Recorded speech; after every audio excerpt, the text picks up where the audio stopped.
Alright, good evening everyone. Waffles 2. My previous idea for a video kind of went kaput because I'm an idiot. But there was a couple of comments on that picture I posted that gave me an idea for another set of missions. So I think I'm going to fire those off right now. Step 1 is we need to put a probe into orbit around the moon and have a look around, see what we can find. Once that's done, we'll plan a mission or maybe a series of manned missions to the moon to explore whatever it is whatever I can find out there. Anyway, let's get this bird airborne. Nothing new here. I'm sure everyone pretty well knows what this is all about. You recognize my Aurora from my previous videos. I've rebuilt it for the new version. We're up to they just released 0.20, and it broke quite a few of the mods I use. The keyframe mod in particular. Thankfully, there was a third-party fix for it.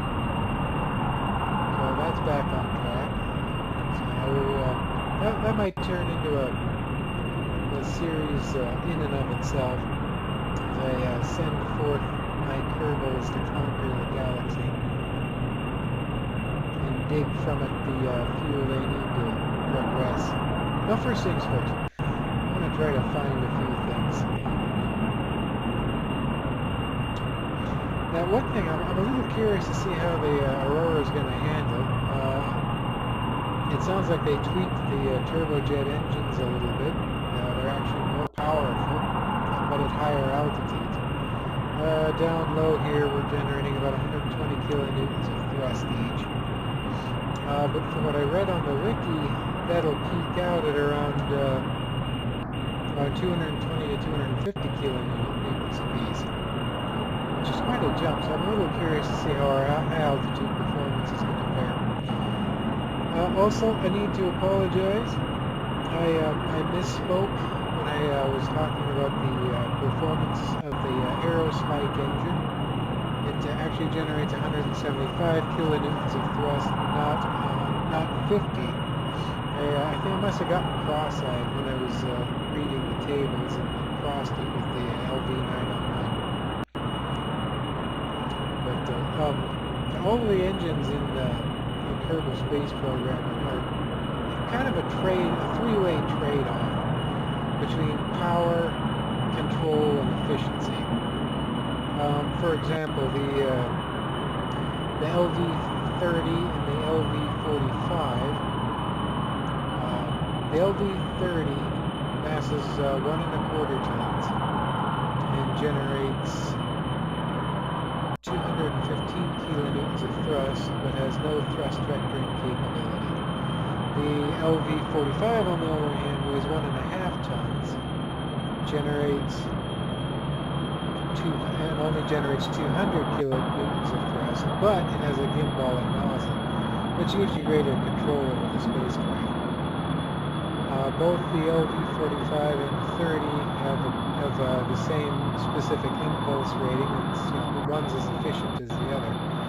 Now, this Aerospike engine I have installed on the Aurora, on the other hand, generates less power than even the LV-T45 at 175 kilonewtons. And its thrust vectoring capability is terrible, so it has no control. Adds almost no control of the spacecraft at all. But it has a much higher efficiency than the LV engines at 390 seconds specific impulse versus 370 seconds for the LV engines. Now, it took me forever to wrap my brain around what specific impulse really was and what it meant. And when I did, I wanted to flatten a spot on my forehead against the wall. It was so simple.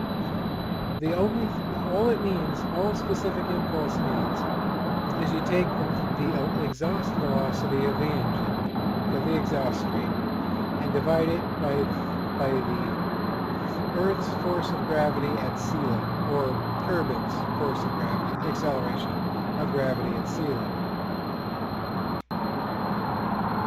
That's it. That's all there is to it. And this may seem a little, arbitrary to some people, but back in the day, the early 20th century, right around the turn of the century, when rocket science was really, starting to take off a little bit, people, different nations use different standards of measure. Metric system, imperial, American imperial, and the reason you divide by the acceleration of gravity is a correction factor. Because a second is a second the world around, and the acceleration force of gravity doesn't change. So, a rocket scientist from Germany can communicate effectively with a rocket scientist from the United Kingdom. Now, the reason the exhaust velocity is important is that is really what it's all about when you're talking rocket efficiency. There's nothing else that's really important. It's just how quickly the exhaust vents out of the back. I almost stalled the engines out. The speed of the exhaust stream, the faster the exhaust stream for a given amount of mass, the less mass you need to expend for the same amount of acceleration. It goes back to Newton's law, equal and opposite reaction. I'm sure most of you slept through that in school. Now, a lot of engines have a massive trade-off between power and efficiency. For example, the mainsail engine generates 1,500 kilonewtons of thrust. It is one of the most fantastically powerful engines in the game.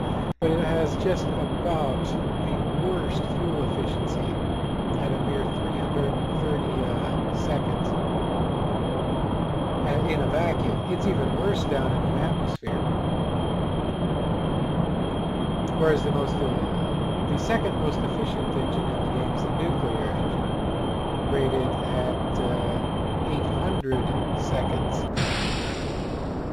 of 800 seconds specific impulse. But it that engine weighs 2.5 tons and only generates a very scant 60 kilonewtons of thrust. The LV-909 generates 50, and it only masses half a ton. But because of its high exhaust velocity, the nuclear engine's kind of a preferred method of conducting major interplanetary travel or any other time that efficiency is more important than power.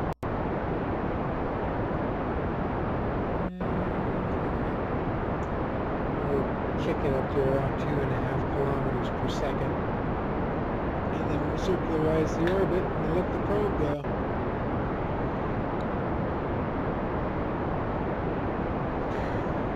Anyway, I had a heck of a time with this video.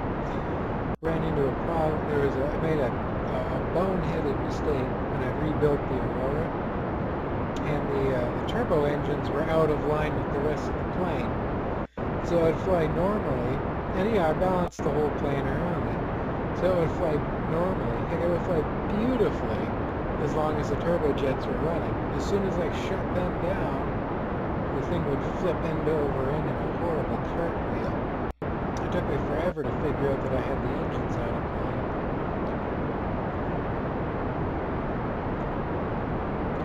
Once I did, it was she had to take the plane completely apart to get the engines mounted correctly. All right, we're just about to hit. There we are. Cut the engines and see where we're at for whoops. That's a little higher than I should have gone. Wasted a little bit of fuel, but that's all right. We got plenty. We'll have plenty to both finish setting our orbit and to bring the Aurora back home. And there's Jeb laughing maniacally. I don't think much about. I actually saw him freak out once. First time I've ever seen that. I was testing a new lander design. Thing was being a bear. Well, it was an asymmetric design because I needed to carry something, but I only needed to carry one something, not two. So I had to try to counterbalance it on the other side, which is proving difficult. And at one point the lander tipped over, ricocheted off the ground, and flew straight towards the water tower near the launch tower. Only time I've ever seen Jeb lose his cool. That was a bit of a surprise for me too. Anyway, finally did get the lander worked out, and it's the same lander we'll be taking to the moon during the part 2 of this mission, or phase 2 of this mission.